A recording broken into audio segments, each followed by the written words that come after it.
Hello, welcome to Somerset News Network. Oh, what a week.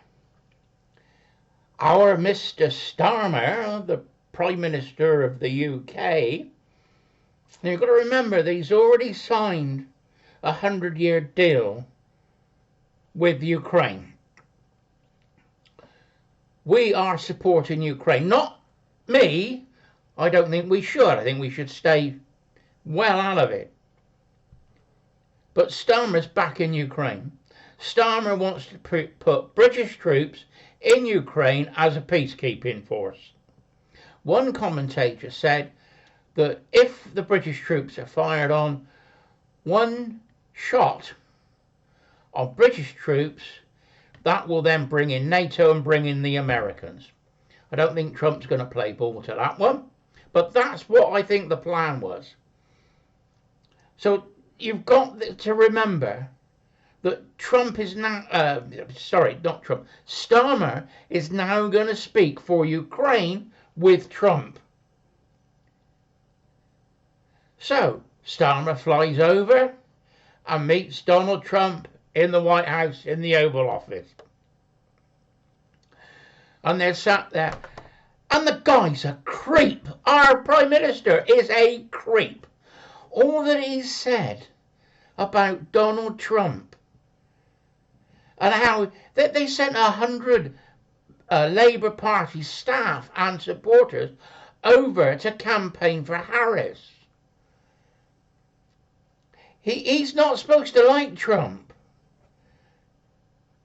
But the guy was kissing his ring and thinking he was his best buddy. And I just looked at it and I thought, what a creep. You know, it was artificial. It wasn't a mutual agreement. Now, Trump seems to be a nice guy. He's trying to get on with him. But Starmer, it's like a dog when he rolls over backwards and lays on his hand, puts his feet in the air and wants his tummy rubbed. That was Starmer. And then to top it all, you can't make this up, Starmer then gets out a letter and hands it to Trump from our king. What an absolute creep. The guy's got no personality. Fair enough, the king has invited President Trump over for a state visit. That would have been organised by our Foreign and Commonwealth Office with the help of Starmer. So Starmer would have arranged that. So he hands Trump the letter. Oh, look what I've got. Oh, look how good I am. He's looking and smirking to himself. Now the guy is supposed to be there to speak for Ukraine. I don't think it washed. We didn't hear anything. Nothing came out of the meeting. Nothing was leaked. So I think Starmer would have said, well, we want this, we want that for Ukraine. And Trump would have just said, no way. So they didn't report it because Starmer, I think, lost. So yesterday, Zelenskyy, the Prime Minister or President of Ukraine, goes over to meet Trump in the White House. And he's trying to dictate to Trump, telling him that he's got a deal with Biden, that he's got a contract, and they're going to supply him with money and arms. And Trump says, no way. Trump is talking to Zelenskyy, and he's also talking to Putin. He's trying to stop the war. Zelenskyy is trying to get more ammo and guns and money. J.B. Vance arps up halfway through and says, hang on a minute. Trump's trying to help you and create a peace so that you get something out of it.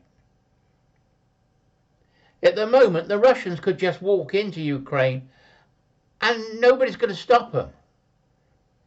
So the best thing Ukraine can do is get a deal. Get a ceasefire, then work out a deal.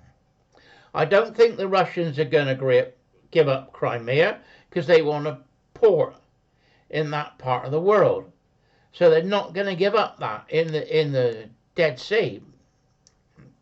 In the Red Sea, I should say. The Red Sea, I don't know. I can't remember. Geography, I should have checked before I started speaking. And they want a port there. They don't want to be, on the eastern side of the Mediterranean. They want their own port. The Russians want the port. So the Crimean area were mainly Russian-speaking people. Now, the war started, they say, when the Russians invaded. But there was 2 or 3 years before that there was mercenaries in Ukraine attacking the Russian-speaking people of the Crimea. And Crimea was defending itself. And the Russians went in to help defend the Russian-speaking people of Ukraine in the Crimean area, in southern Ukraine.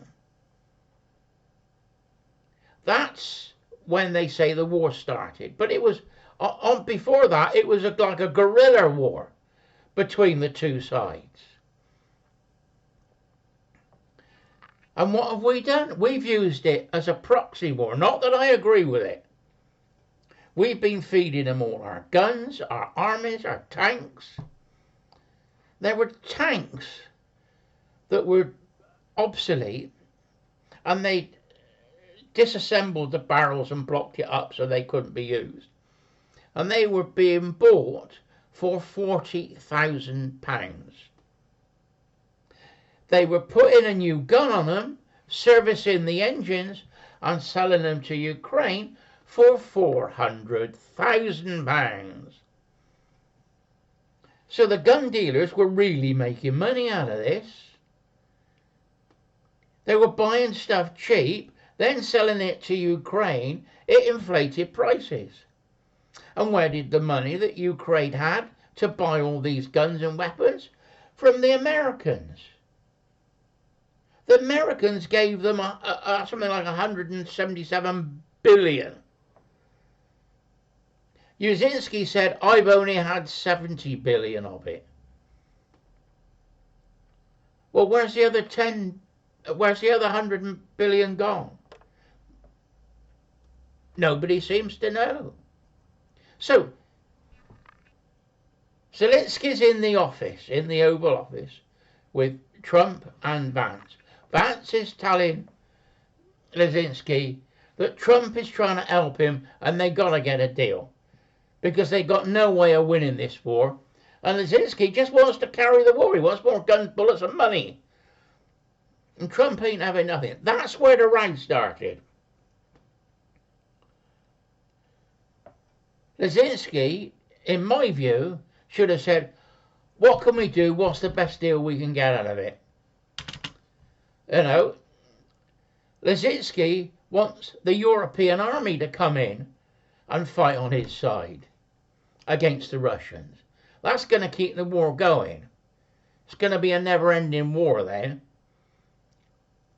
Our Starmer, British Prime Minister, he wants British troops on the ground as a peacekeeping force. They're meeting tomorrow, Sunday, the 2nd of March in London, and I think Starmer will be trying to persuade the other European Union countries to supply what he would call a peacekeeping force. And I think that's to back Ukraine up. And I think they want to continue the war. Starmer is quite happy to have the war. he hasn't made any indications that he's prepared to have a peace deal. So our men, our young men, are going to be put into a war that's nothing to do with us because of the Ukraine president. He won't give up. Yeah, it's fair enough being on the Ukraine side, his own country's side, but he's lost. He needs to see the reality of what's happening. Anyway, I think the film that's in the White House of Trump, J.B. Vance and Zelenskyy says it all. The guy sat there with his arms folded. If you're talking to people and you're using body language, that's something you don't do, is cross your hands. It means you're not interested in what they're saying. I know. And he was trying to dictate to Trump what he wanted. Well, that Trump ain't playing ball. You know, Trump's been round the block a few times. He's a bit wiser, a bit more streetwise than that. And he wasn't having any of it. At least Trump is trying to create peace. He's trying to come to a compromise. He's trying to do, as they say, the art of the deal. He's trying to get a deal. He's talking to both sides. But when one side don't want to play ball, what do you do? Now, the reports from the left, the woke mainstream media, are saying that Zelenskyy walked out of the White House.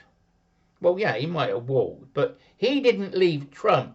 It turns out that Trump threw the guy out because he wouldn't come to a deal and said, come back when you're prepared to talk peace.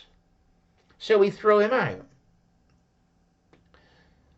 Now, immediately afterwards, there was reports coming out from the Defense Secretary in the States that the Americans that are in Ukraine, they're being used as advisors and military advisors, have been told to stand down. There might even be American troops on the ground, but we don't know. They've been told to stand down. Rubio, the State Secretary, Secretary of State, I should say, has cut the funding for Ukraine. Dunk. So Ukraine is now on its own. So now Starmer is going to meet with the EU leaders, and I think that Starmer is going to try and create a European army, including Britain. We're not in the EU anymore. We're not a member of the European Union. We should have nothing at all to do with it. The European Union countries are split on it. And I don't think they'll be able to come to a decision. But I think that what Starmer wants is to head this coalition that he's not a member of and take our troops and other European country troops into Ukraine, hope the Russians then attack them and then create the war. That's what I think he wants to happen. Because Starmer is not talking peace. He said, oh, Russia shouldn't profit from invading Ukraine. But as I told you to start with, Russia only went in to help defend the Crimean of Russian-speaking people against Ukraine. Ukraine were using mercenary against them. So, you know, Russia only went in to help back them up. They didn't invade, they were invited in. Anyway, that's my little chat for today. And I still got my mega hat on. Yeah, chuffed with that. And I think we've got to give Trump a chance to create the peace. And we ought to stand back and say, what can we do to help you? Not say, oh, we're going to talk for Ukraine. When we've got nothing to do with the EU, we're not a member of it. You know, and what are the European leaders going to do? We will find out tomorrow. There will be leaks and rumours and all sorts of things. It'll be all over mainstream media. And can you believe what they say? Don't know. We'll just have to wait and see. Anyway, Ian, Somerset News Network, my thought for today.